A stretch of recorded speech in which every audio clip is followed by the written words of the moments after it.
आज हम लोग स्टार्ट करने वाले हैं सीयूईटी 2025 का अगला क्वेश्चन, जो कि question number 9, which cell is use in automobiles and inverters, है ना। यानी कौन सा जो सेल है वो आपके ऑटोमोबाइल्स यानी गाड़ियों में और इन्वर्टर्स में हमारा यूज होता है, उन सेल के बारे में हमको। तो ऑप्शन है first mercury cell, second dry cell, third है लेड स्टोरेज सेल और फोर्थ है फ्यूल सेल। तो चलिए देखते हैं इस क्वेश्चन को सॉल्व कैसे करेंगे। तो स्टेप फर्स्ट है आंसर का अंडरस्टैंड द कॉन्सेप्ट, यानी सबसे पहले से कॉन्सेप्ट को हम लोग समझेंगे। कॉन्सेप्ट क्या बोलता है? Different type of cells and batteries are use in various applications based on their characteristics, है ना। यानी जो भी सेल या बैटरी हम लोग डिफरेंट एप्लीकेशंस मतलब डिफरेंट डिफरेंट प्लेसेस पे उसको यूज करते हैं, वो किस पे बेस्ड होता है? उस बैटरी के या सेल के किस पे कैरेक्टरिस्टिक्स पे वो जो है बेस्ड होता है ना। अब सभी टाइप को थोड़ा सा यहाँ पे देख लेते हैं। सबसे पहला हमारे पास क्या है? Mercury cell. तो मर्क्यूरी सेल होता है क्या बेटा? कि a primary cell that uses mercury oxide as a cathode. These are small and long lasting but are rarely used in high power applications like automobiles or inverters due to their environmental impact, है ना। तो जो हमारा mercury cell होता है बच्चों, वो क्या होता है? एक तरह से प्राइमरी सेल होता है ना। प्राइमरी सेल और सेकेंडरी सेल हम पढ़े थे। तो प्राइमरी सेल जो होता है वो नॉन रिचार्जेबल होते हैं, एक बार लिखो फिको टाइप से, एक बार यूज कर लिए तो दोबारा उसको चार्ज नहीं कर सकते। उसको क्या बोलते हैं अपन बच्चों?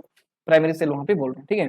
तो मर्क्यूरी सेल में जो है हम लोग कैथोड के फॉर्म में किसको यूज कर रहे हैं? यहाँ पे मर्क्यूरी ऑक्साइड का यूज करें, ठीक है। किसको यूज करें? मर्क्यूरी ऑक्साइड का यहाँ पे यूज करें। और इसका अगर हम लोग बात करें तो ये बहुत ज्यादा क्या होता है? स्मॉल होता है ना। ये जो सेल होता है क्या होता है? स्मॉल होता है, लॉन्ग लास्टिंग होता है, लेकिन ये रियरली यूज होता है, ठीक है। क्या होता है बच्चों? ये रियरली यूज होता है हाई पावर एप्लीकेशन या ऑटोमोबाइल्स या इन्वर्टर्स में।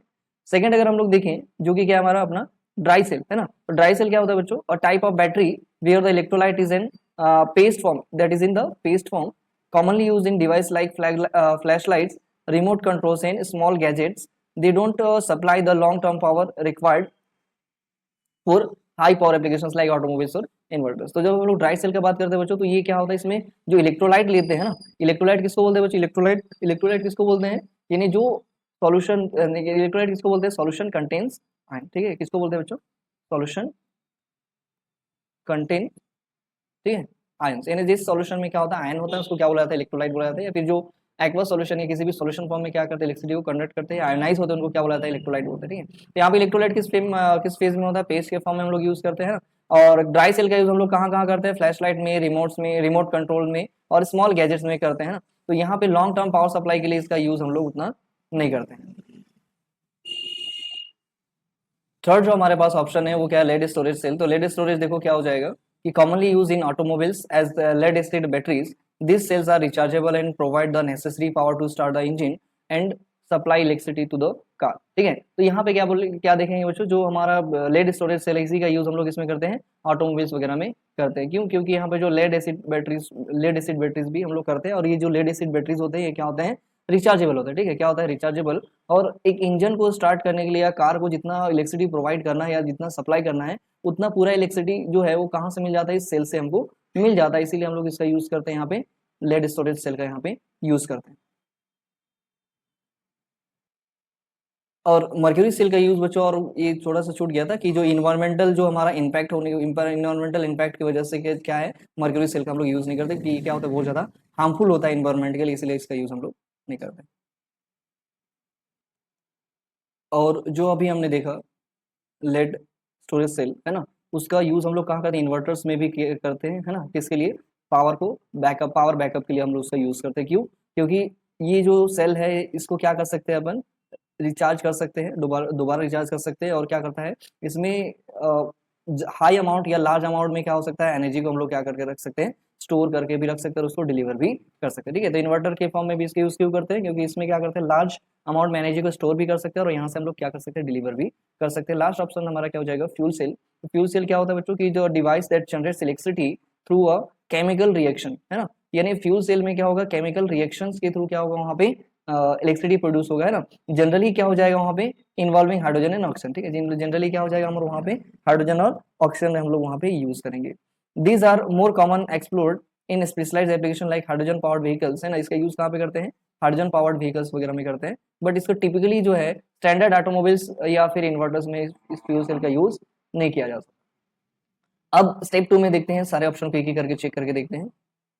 तो फर्स्ट ऑप्शन हमारा था मर्क्यूरी सेल। तो मर्क्यूरी सेल क्या हो जाएगा, इनकरेक्ट हो जाएगा। क्यों? क्योंकि मर्क्यूरी सेल जो है इसका यूज हम लोग ऑटोमोबाइल्स या इन्वर्टर्स में नहीं करते हैं, क्योंकि ये उस लिए डिजाइन ही नहीं है ना, हाई पावर एप्लीकेशंस के लिए ये डिजाइन ही नहीं होते, जैसा कि हमने पहले देख लिया अभी।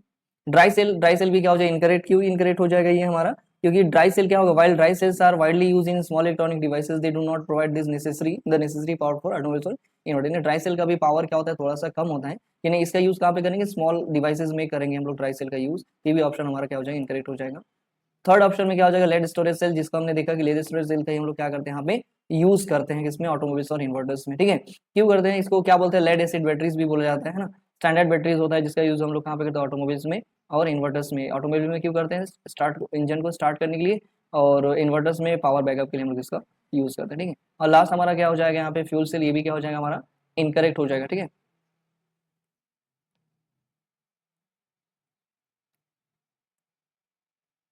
फ्यूल सेल क्यों इनकरेक्ट हो जाएगा कि फ्यूल सेल जो है वो कुछ एक्सपेरिमेंटल स्पेशलाइज व्हीकल में ही यूज होता है, कॉमनली ये यूज हमारा नहीं होता है ना, मोस्ट कॉमनली ऑटोमोबाइल्स और इन्वर्टर्स में इसका यूज नहीं किया जा सकता। ठीक है, तो हमारा ऑप्शन क्या हो जाएगा, लेड स्टोरेज से लेने का ऑप्शन, करेक्ट ऑप्शन क्या हो जाएगा, 3।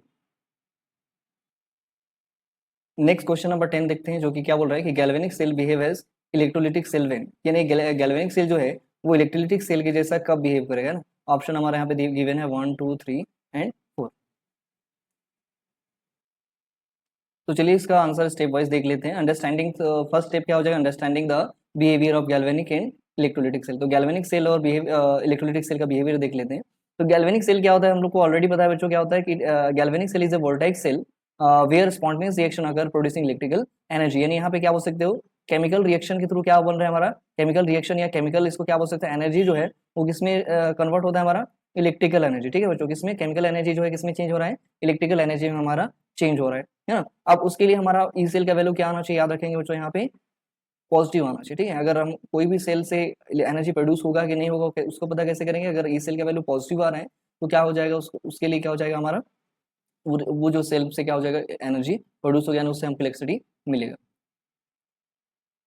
और जो हमारा इलेक्ट्रोलिटिक सेल होता है बच्चों, वो क्या होता है, एक्सटर्नल वोल्टेज है ना, उसके लिए क्या होता है, electrolytic cell requires an external voltage to drive a non spontaneous reaction, यानी इलेक्ट्रिकल एनर्जी को किसमें चेंज करते हैं बच्चों, इसमें केमिकल एनर्जी में। ठीक है, केमिकल एनर्जी में, केमिकल रिएक्शन, यानी इलेक्ट्रिकल एनर्जी का यूज करके किसी केमिकल रिएक्शन को हम लोग इसमें करवाते हैं, है ना। तो यहाँ पे आप क्या समझ सकते हो कि दोनों एक दूसरे का अपोजिट है। अगर हम लोग गैल्वेनिक सेल का बात करें, वोल्टेक सेल का बात करें, तो क्या करता है, वो केमिकल एनर्जी से क्या बनाता है, इलेक्ट्रिकल एनर्जी बनाता है, यानी केमिकल रिएक्शंस के थ्रू क्या होता है, एनर्जी, इलेक्ट्रिकल एनर्जी प्रोड्यूस करता है। और जो इलेक्ट्रोलिटिक सेल होता है उसमें क्या होता है हमारा, एक्सटर्नल इलेक्ट्रिसिटी से हम लोग क्या करते हैं, वहां पे केमिकल रिएक्शंस को करवाते हैं। अब देखिए कंपेयर करवाते हैं हम लोग दोनों इलेक्ट्रिक सेल और गैल्वेनिक सेल का। तो सबसे पहला जो है गैल्वेनिक सेल जो है उसके लिए सेल पोटेंशियल क्या होना चाहिए, पॉजिटिव होना चाहिए। ठीक है, क्योंकि इसमें क्या होगा, इलेक्ट्रिसिटी जनरेट होगा। ठीक है, तो दो चीज याद रखेंगे कि इसमें क्या होगा, सेल का वैल्यू पॉजिटिव रहेगा, इलेक्ट्रोड पोटेंशियल का वैल्यू पॉजिटिव रहेगा, और इलेक्ट्रिसिटी क्या होगा, जनरेट होगा। और इलेक्ट्रोलिटिक सेल के लिए क्या होगा, सेल पोटेंशियल या ई सेल का वैल्यू जो है वो क्या हो जाएगा हमारा, नेगेटिव होगा। और इसमें क्या करें, किसमें क्या है, एक्सटर्नल वोल्टेज, यानी एक्सटर बाहर से हमको क्या देना पड़ेगा, आपको इलेक्ट्रिसिटी यहाँ पे प्रोवाइड करना पड़ेगा। ठीक है, रिएक्शन को क्या करने के लिए, अपोजिट डायरेक्शन में ड्राइव करने के लिए। अब हम लोग कंडीशन देख लेते हैं कि कब गैल्वेनिक सेल जो है किसके जैसा बिहेव करेगा, इलेक्ट्रोलिटिक सेल के जैसा हमारा बिहेव करेगा। तो galvanic cell behave like an electrolytic cell when external voltage applied is greater than the cell potential, this forces the reaction to reverse making non spontaneous reaction अगर। ठीक है, यानी जब हम लोग बात करें एक्सटर्नल, ठीक है, जो ई एक्सटर्नल जो है वो अगर ग्रेटर हुआ किससे, जितना उस सेल से प्रोड्यूस हो रहा है, ठीक है, ई सेल से, तो हमारा क्या हो जाएगा बच्चों, जो हमारा इलेक्ट्रोलिटिक सेल है वो किसके जैसा काम करेगा, सॉरी हमारा गैल्वेनिक सेल जो है किसके जैसा काम करने लगेगा, इलेक्ट्रोलिटिक सेल के जैसे काम करना चालू कर देगा। क्यों? क्योंकि हम यहाँ पे जो ई सेल था या जो हमारा गैल्वेनिक सेल था उसमें हम लोग क्या लगा रहे हैं, उससे ज्यादा पावर वाला क्या लगा दे रहे हैं, वोल्टेज का सोर्स लगा दे रहे हैं। ठीक है, तो उससे ज्यादा पावर का वोल्टेज सोर्स लगा दे रहे हैं, इसलिए क्या हो जाएगा, हमारा जो सेल है उसका रिएक्शन टोटली क्या हो जाएगा, उल्टा हो जाएगा, अपोजिट हो जाएगा, है ना। यानी हमको ये चीज याद रखना है, कब होगा, जब ई एक्सटर्नल यानी जो एक्सटर्नल इलेक्ट्रिक चार्ज है या जो एक्सटर्नल वोल्टेज है वो क्या है, ग्रेटर होगा किससे, जितना उस सेल से, इलेक्ट्रोलिटिक सेल से प्रोड्यूस हो रहा है। ठीक है, मान लेते हैं अगर किसी सेल में कितना प्रोड्यूस हो रहा है, 1.1 वोल्ट। ठीक है, तो अगर हम इस सेल को क्या दे, 1.1 वोल्ट से ज्यादा वोल्टेज दे दे, तो क्या होगा, जो हमारा गैल्वेनिक सेल हो किसके जैसा बिहेव करेगा, इलेक्ट्रोलिटिक सेल के जैसा बिहेव करेगा। तो चलिए हम लोग ऑप्शंस को जल्दी से देख लेते हैं। तो यहाँ पे ऑप्शन क्या है, E cell is equal to E external. तो ये तो हमारा हो ही नहीं सकता, है ना। क्यों नहीं हो सकता, क्योंकि हमने देखा कि एक्सटर्नल का वैल्यू क्या होना चाहिए, यहाँ पे ज्यादा होना चाहिए। ई सेल का वैल्यू अगर इक्वल है एक्सटर्नल के तो क्या होगा, वहां पे जो कंडीशन क्या हो जाएगा, इक्विलिब्रियम हो जाएगा, यानी दोनों एक दूसरे के इफेक्ट को क्या कर देगा, वहां पे कैंसिल कर देगा और सेल किस में चल जाएगा, इक्विलिब्रियम में चल जाएगा रिएक्शन। अगर ई सेल क्या होगा, जीरो, तो ये क्या होगा, ई सेल अगर जीरो है तो सेल जो है वो किस में होगा, अभी हमने देखा कि इक्विलिब्रियम में होगा, ना कि रिवर्स रिएक्शन होगा। ई एक्सटर्नल क्या होगा, ई सेल के क्या होगा हमारा, ज्यादा होगा, तो यही ऑप्शन क्या हो जाएगा हमारा, करेक्ट हो जाएगा। तो जब हम लोग एक्सटर्नल वोल्टेज को क्या करेंगे, ग्रेटर रखेंगे किससे, सेल पोटेंशियल से, तो सेल किसके साथ बिहेव करने लगेगा, हमारा इलेक्ट्रोलाइटिक सेल के जैसा बिहेव करने लगेगा, ठीक है। और इलेक्ट्रोलाइटिक सेल के जैसा बिहेव करने लगेगा मतलब उल्टा काम करने लगेगा, यानी वो भी क्या करेगा, केमिकल इलेक्ट्रिकल एनर्जी के थ्रू क्या करवाना चाहेगा, केमिकल रिएक्शन, जो नहीं होने वाला था, ठीक है। यानी यहाँ पे क्या हो सकते हो, जो रिएक्शन हो क्या हो जाएगा, अपोजिट हो जाएगा, रिवर्स हो जाएगा। तो ऑप्शन करेक्ट ऑप्शन हो जाएगा हमारा 3। एक बार फोर्थ को भी देख लेते हैं, तो फोर्थ में क्या लिखा हुआ है हमारा, कि जो ई सेल जो है,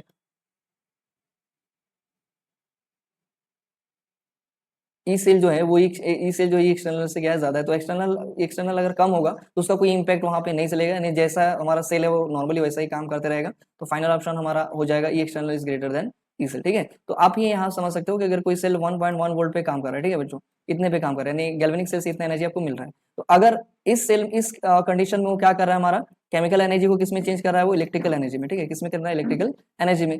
अगर मैं इससे ज्यादा पावर वाला कुछ लगा दूं, यानी 1.5 वोल्ट का कुछ भी यहाँ पे एक्सटर्नल वोल्टेज यहाँ पे लगा दूं, तो रिएक्शन को क्या करेगा, वो क्या करेगा, अपोजिट कर देगा, है ना। क्यों करेगा, क्योंकि वो किसके साथ बिहेव करने लगेगा, हमारे इलेक्ट्रोलाइटिक सेल के जैसा बिहेव करने लगेगा इसी। तो हमारा फाइनल आंसर क्या हो जाएगा, E external is greater than E cell. Thank you.